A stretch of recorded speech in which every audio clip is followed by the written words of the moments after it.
welcome to my channel. My name is Jenna and I'm making pregnancy update videos mainly for myself, mainly for memories, to compare my future pregnancies with this one and to compare with other women. But yeah, just to look back on and for fun. So I'm just going to be going through my 11-week pregnancy symptoms and things that I went through this week. So I already measured my belly and it is about the same as last week, which I'm a little bit surprised about because I got quite sick this week and lost a few pounds. So it was 34 inches. I think that the belly I have right now is not just bloating anymore, it's actually starting to show. I'm gonna start off by reading some stats from the Bump app like I did last week. The Bump is just super easy to go through and it tells you little fun facts about your baby every day. So for week 11 it says the baby is about as big as a lime, which is, every week it gets so much bigger and it blows my mind to think like if I were to actually be able to see inside my stomach, it would look like a real baby in there this big. Like, that's so crazy to me. I don't know. Pregnancy is amazing, and how God created our bodies to grow another person is amazing to me. It says the baby should be about 1.6 inches and just 1/4 of an ounce. So super tiny in weight still, but I feel like a lime is pretty big. So it says you can't see it, but baby's moving fluidly in there. The baby's skin is see-through, but it is on his or her way to looking more like a baby. Its fingers and toes aren't webbed anymore. It's forming tooth buds, hair follicles, and nail beds. There's 2 weeks left of trimester 1, so I might start to feel better, and which is true. I am starting to feel better. But I think everything's around the same as last week. It's just working on getting bigger and working on making those organs work. For my symptoms, I haven't actually had a lot of symptoms this week. I've just had a few fluke, strange, like big things happen to me. So it was Christmas Eve, everything was fine. I was feeling a little nauseous, kind of like normal, but nothing terrible or anything. Then we were at my in-laws' house and I went to the bathroom and I had some pink discharge and I immediately just like broke down. I know that's normal for some people and a lot of people do get spotting or pink brown discharge when you're pregnant, but I didn't have any of that for the whole first 11 weeks. So I didn't have any of the implantation bleeding or just any spotting at all through my pregnancy, or in my whole life in general. I had like one time I spotted like last year or something, but I've never dealt with that. So I freaked out immediately and I didn't think, but I wondered if it was an early sign of a miscarriage or like I was beginning the miscarriage process, and that was like heartbreaking to even think about for me. But we were just praying and researching, and my husband did a lot of research and he's like, it looks like it's normal. Everyone is saying don't be worried unless you have major cramping or it's bright red or it's a lot. And I didn't have any of that. It was just a little bit of pink, no cramping, and it was, like I said, a little bit. So I just waited it out. I was gonna watch it because I had my appointment in like 3 days anyways. So I was just gonna watch it and make sure nothing happened, and it was fine. Then the next day, it was Christmas, and I woke up feeling sick, and I was like, okay, whatever, it's a morning sickness day. I'll probably throw up and then feel better, because normally that's what I would do. I would just throw up and then I'd feel better, or at least a little better where I can eat. But within an hour at my husband's parents' house, I threw up 3 times. Within the first time of me throwing up, I threw up 3 times, which was immediately crazy to me because I always only throw up once in the morning and then I'm like better. Or sometimes twice, but normally only once. So I threw up the first time and I was like, okay, like good, now I'll be better. And boy, was I wrong. I did not feel better. We ended up leaving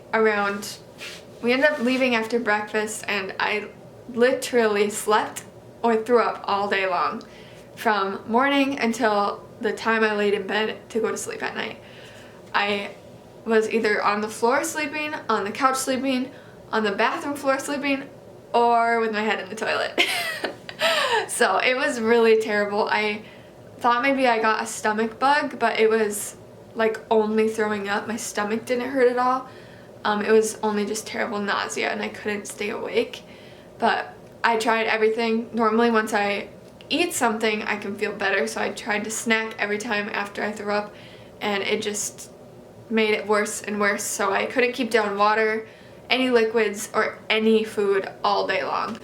So I lost like 4 pounds, and I was a little worried about that because I had my appointment and I didn't want them to think I was like doing it on purpose, you know? What I'm hoping happened with that is that all my symptoms, like all my morning sickness just piled up, and then like came out literally, and now it's gonna stop because I've been feeling much better every day that goes by, and I haven't thrown up since, and it's been almost a week now, so fingers crossed, praying that this is the end of my morning sickness. But if it comes back, that's okay, and I'll just be happy about it.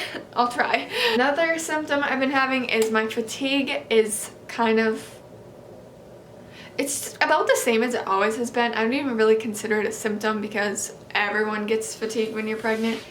But mine is strange because I'm fine when I wake up, and then about at noon I like have to take a nap or lay down or something. Okay, and then my last little symptom I have is, I know I can't feel the baby moving right now. I know it's way too early, but I kind of like to pretend or like think that this is what it is, because every day at the same time, around 6 p.m. at night, I get a little stinging in the center of my belly, like right where the baby is, because like where they put the ultrasound and the Doppler, that's where the stinging is. And it feels like, this is kind of gross, but it feels like someone has a fingernail on the inside of my belly and they're like scratching the outside. It kind of just like tickles and stings. But I thought maybe it's like because the baby's like wiggling and hitting a nerve or something. I'm not sure. But I like to pretend that's what it is because it's cute. Yeah, so that is all for my symptoms. Then I'll just finish up by talking about my prenatal appointment. So I had my first official prenatal appointment. I did have 2 appointments before this. I had my, like, I think it was 6-week intake, so they did all my blood work, my urine test to confirm I was pregnant, and medical history, basically telling me things that I have to avoid or not do or should do when I'm pregnant. And then the second one was at 8 weeks, and that was my 8-week ultrasound, which was awesome. And now this was my 11-week first prenatal appointment. And at the first prenatal appointment, I got my full physical exam. I've never had a visit to the lady doctor. So I was a little bit nervous, but it's honestly not bad at all. People make it seem like it's a horror story, and it's really not. I was not uncomfortable at all.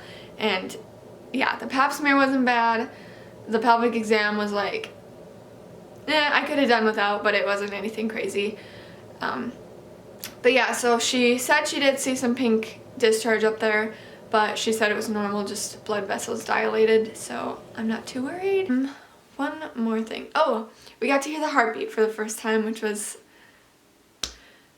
just amazing. I love anything that lets me be able to like know that I'm pregnant and like see the baby or hear it makes me so happy. Yeah, that was really fun. The first prenatal appointment went really well, and I'm really excited for the next one, and then especially the next one after that, because that's our 20-week ultrasound. So yeah, I think that's all for my update. If you're still watching, thank you. I hope you enjoyed it. Remember, if you're pregnant, to leave a comment telling me how far along you are and any symptoms you're having. And if you liked this video and you want to follow along, then feel free to subscribe if you want. Like I said, this is mainly just for memories, but we'll see what happens. So yeah, if you want to follow along, then subscribe or follow me on Instagram and we can be friends over there. That's all for the video. Thank you so much for watching, and maybe I'll see you back in my 12-week video. Bye!